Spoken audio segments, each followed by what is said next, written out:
Hello and welcome to this quick PPR video on oligopolies. So there's your first question. Pause the video, see if you can identify the key characteristics of an oligopoly. So the key characteristics are there's a few large firms that dominate a market. That's your definition for what an oligopoly is. Each firm supplies branded products, so they're slightly differentiated. There's high barriers to entry or exit.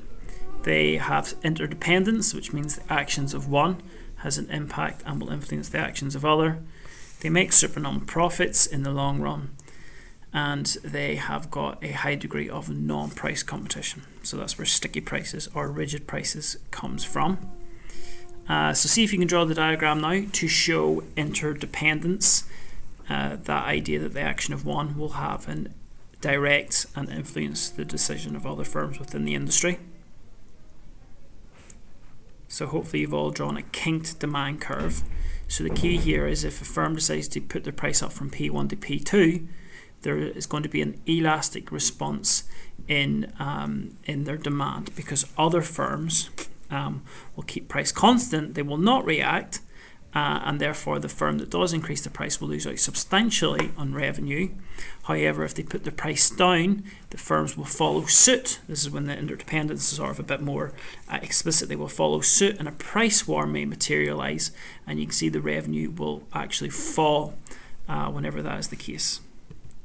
So now in regards to price rigidity, that the interdependence diagram there does have an element of price rigidity, but what is a stronger argument and diagram you can draw to show why oligopolies don't change their prices? So hopefully you've drawn the discontinuous marginal revenue curve.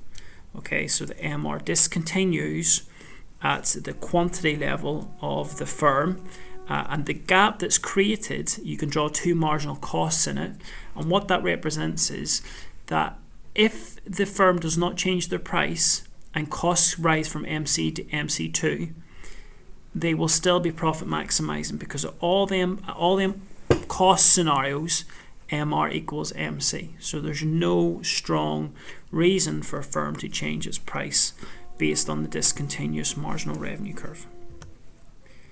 A little bit about game theory as well to explain the interdependence and the actions of one firm affecting the actions of another. So see if you can define them two key terms, please. So a dominant strategy is a strategy that always achieves a better result for a given player, no matter what the other player does. However, a Nash equilibrium describes any situation where all of the participants in a game are pursuing their best possible strategy given the strategy of all other participants. So I've got a bit of a matrix here. If we first think about the dominant strategy, okay, for player one, okay, so player one is in red here. So player one's payoffs, if he goes up, are either 10 or 5. Okay, and if he goes down, his payoffs are either 7 or 2.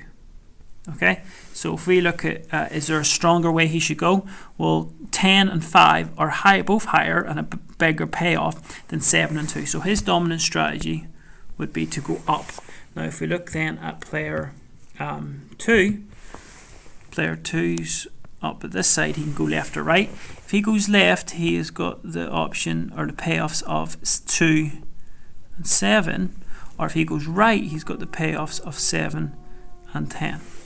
So you can see his payoffs to go right are higher in both regards than left. So his dominant strategy would be to go right. Okay, so that's dominant strategies. However, in order to figure out a Nash equilibrium, we need to look at the perspective of what the opponent does. So if we go back and look at what player one's situation is, so let's figure out what player one should do based on what player 2 does. So if player 2 goes left, should player 1 go up or down?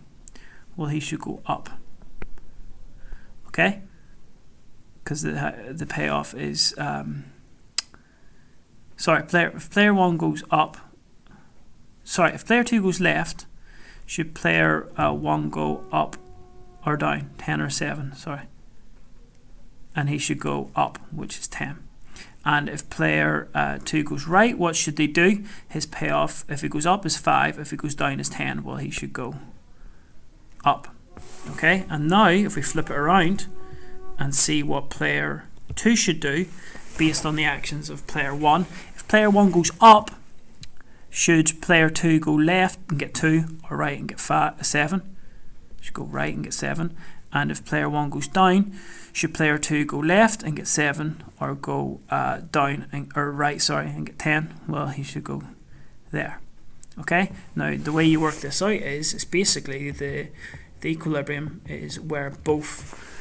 If there's a situation where both are better off going in one direction, and you can see there were 2 stars in that box there, and that was a Nash equilibrium. So a Nash equilibrium can be, and it worked out in this case, where both players' dominant strategies lie, or it is, as we just worked out there, what they're best doing based on the decisions of the other person.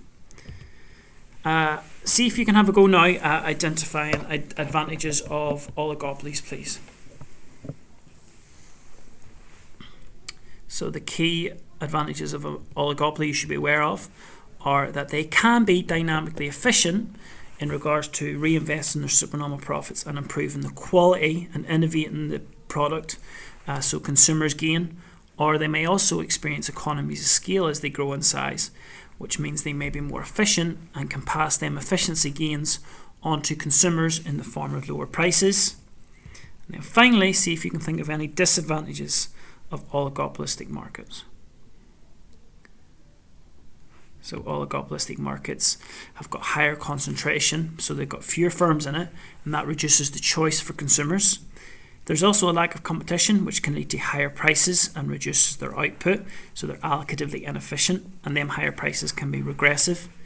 It can lead to this thing called consumer inertia or confuseology. Consumer inertia is just this idea where consumers are so confused and almost like they don't see the hassle of change and looking for better deals because of the time involved, because of the cost. They may have to take a day out of work. Particularly if you think about internet providers or energy providers, they are very strong oligopolistic markets, and consumer inertia is a very strong characteristic of consumers within that. They stick with the provider they have. Firms can be prevented from entering the market because firms can build up different types of barriers to entry. So don't forget to revise your barriers to entry. You've got 3 S's. You've got structural, strategic and statutory barriers to entry. There's a potential for loss of economic welfare as they restrict output, and they may be, as we've said previously, allocatively and productively inefficient. So thank you for watching that. If you didn't get any of them questions right, please go back through it and test yourself until you get them all correct.